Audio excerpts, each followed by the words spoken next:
Halo, jumpa lagi di channel Senang Sejarah. Salam budaya. Kali ini kita bersama dengan Bapak siapa? Boleh diperkenalkan? Bapak Seto ya? Seto panggilannya. Oke, Bapak Seto ini merupakan salah satu tokoh penggerak juga di Sidoarjo Bisa. Nah, mau diceritakan Pak, Sidoarjo Bisa itu sebenarnya apa? Ya, Sidoarjo Bisa itu adalah sebuah idealisme dan sebuah gerakan yang mungkin yang juga kami sebuah gerakan yang intinya itu kita berusaha untuk menggali potensi diri kita di Sidoarjo, mencoba memecahkan beberapa masalah yang ada di Sidoarjo dan kemudian berusaha menghilangkan hal buruk yang ada di Sidoarjo, bisa berdiri sama tinggi dengan daerah-daerah lain di Indonesia. Nah, untuk anggotanya sendiri nih Pak, saya penasaran, anggotanya ini dari lingkup mana saja sih Pak? Kalau Sidoarjo Bisanya sendiri itu hanya sekumpulan kecil saja. Jadi ini bukan komunitas. Memang sebuah idealisme yang dicanangkan oleh sebenarnya Mas Iin ya, awalnya Mas Iin. Kemudian beliaunya mengajak beberapa rekan termasuk saya sendiri untuk bisa merealisasikan idealisme tersebut gitu.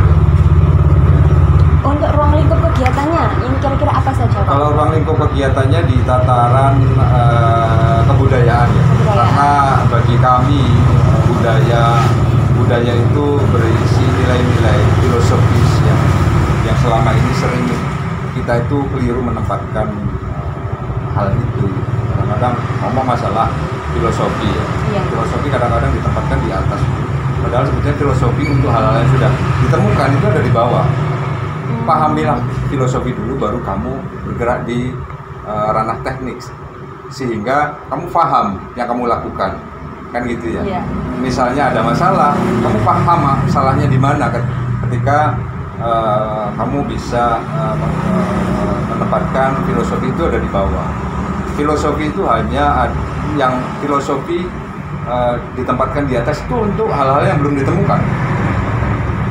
Berarti maksudnya itu dari akarnya. Iya. Sebelum kita ke daun, sebelum kita Ya. ke sesuatu yang lebih tinggi, kita Ya. harus mengakar dulu. Iya, Oh. ya pasti misalnya seperti motor kan gitu. Iya. Filosofi motor itu kan ada. Tadinya motor juga tidak ada kan gitu ya.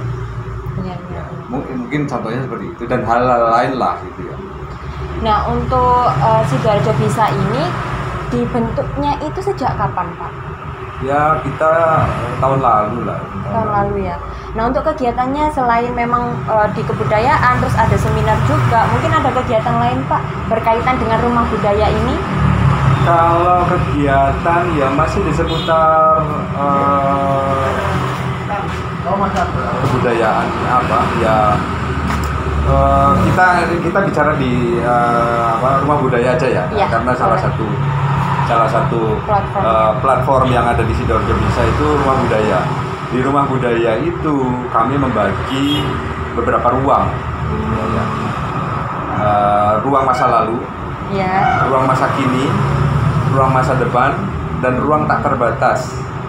Jadi kenapa kami membagi ruang-ruang itu? Karena itu eksistensi kehidupan. Ada masa lalu, ada masa kini, ada masa depan, ada masa yang tidak terbatas. Kalau kegiatan yang kita lakukan seperti hari ini ada di ruang masa lalu.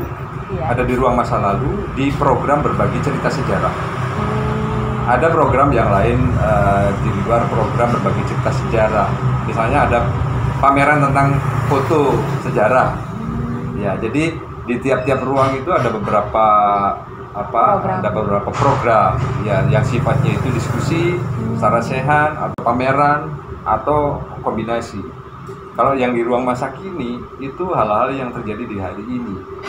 Jadi di hari ini, jadi misalnya masalah lingkungan, masalah sungai, masalah anak jalanan, masalah orang berusia lanjut, ketergantungan narkoba dan lain-lain ya.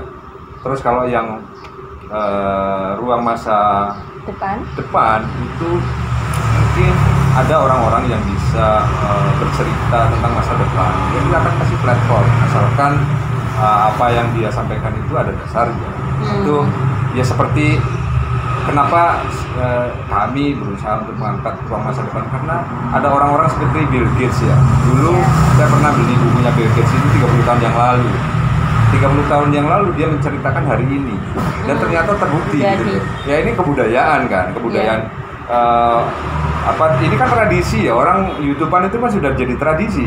Bukan teknologi canggih lagi, tapi sudah jadi tradisi kan gitu ya. Teknologi canggih itu pada masa itu, tapi kalau sekarang sudah jadi tradisi. Terus kalau yang satu lagi ruang tak terbatas itu ruang ekspresi. Jadi isinya nanti mungkin bisa pameran seni kan tidak terbatas. Nah, ketiga hal itu, masa lalu, masa kini, masa depan, itu hanya bisa dirangkai oleh proses yang tidak terbatas, yaitu rosok seni. Dan berseni ya Pak ya.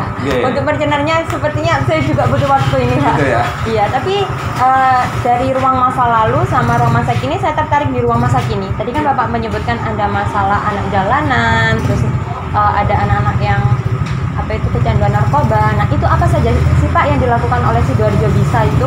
Kalau yang untuk di ruang masa kini memang ada sebagian besar memang akan kita eksekusi satu persatu programnya. Jadi yang sudah kami eksekusi itu program cerita dari negeri seberang. Jadi di program cerita dari negeri seberang itu kami mengundang diaspora Sidoarjo. Jadi ya teman-teman yang masih sekolah atau mereka bekerja, mereka kita undang untuk bisa bercerita tentang proses akulturasi mereka di sana. Jadi konteksnya tetap budaya ya. Jadi hal-hal apa yang kira-kira itu baik di negeri orang itu bisa kita serap. Terus kemudian apa-apa yang kurang di diri kita, ya kita harus mencontoh kan gitu ya. Jangan sampai kita menjelek-jelekkan bangsa lain, padahal kita buruk juga di situ kan.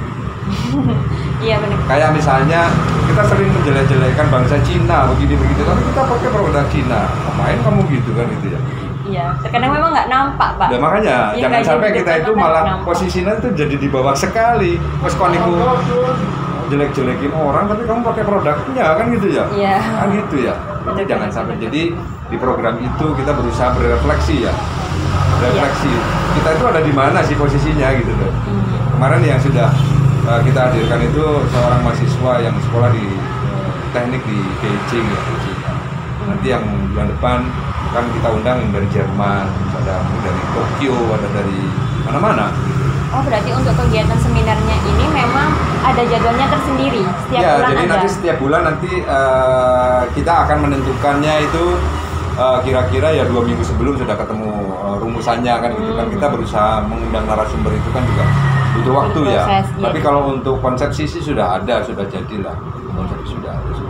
Nah, gini Pak, kalau saya lihat Sidoarjo Bisa ini kan sangat menginspirasi ya Pak ya. Ada nggak sih Pak motivasi-motivasi dari Bapak untuk rekan-rekan saya mungkin ya yang nonton YouTube saya nanti motivasi-motivasi agar juga tergerak untuk selain juga dalam bidang budaya, mungkin juga dalam hal-hal yang lain seperti yang Sidoarjo Bisa lakukan. Silakan. Kalau ngomong mengenai bisa ya, bisa itu hanya yang bisa melakukan bisa itu subjek. Iya kan? Subjek tidak bisa. Sekeliling kita adalah subjek. Ya, seperti tadi yang kita lihat di ruang diskusi bahwa kita harus belajar ya. Kita harus belajar melihat segala sesuatu sebagai sebuah subjek, sehingga kita bisa lebih menghargai. Kita bisa bekerja sama dengan baik. Kita bisa memperlakukan dengan lebih baik. Mungkin pesan yang paling utama sih itu, ketika kita tidak bisa menempatkan hal-hal lain itu menjadi subjek, kita akhirnya lupa. Ketika kita menempatkan hal lain menjadi subjek, kita juga mikir kok, ya sampean kan juga penting kan gitu ya. Iya. Seperti itu. Bagi saya, subjektivitas itu sesuatu yang penting. Berarti kita mulai dari subjek dulu, sesuatu yang sebenarnya kita melihatnya mati, tapi sebenarnya itu bergerak juga. Seperti kita sering merasa bingung ya, akan berbuat apa. Problemnya itu karena ternyata kita menempatkan diri kita sebagai objek, sehingga kita tidak bisa berbuat banyak. Sudut pandang objek itu sedikit, tapi kalau sudut pandang objek, karena dia punya kemauan ya, bergerak kan gitu ya, untuk bisa mau untuk menganu konsekuensi atau risiko kan, subjek itu kan gitu. Namanya subjek kan gitu. Kalau objek ya apa? Menunggu kan dia. Iya, stuck gitu ya, rasanya. Makanya pesan yang mau saya sampaikan ke teman-teman ya, jadilah subjek.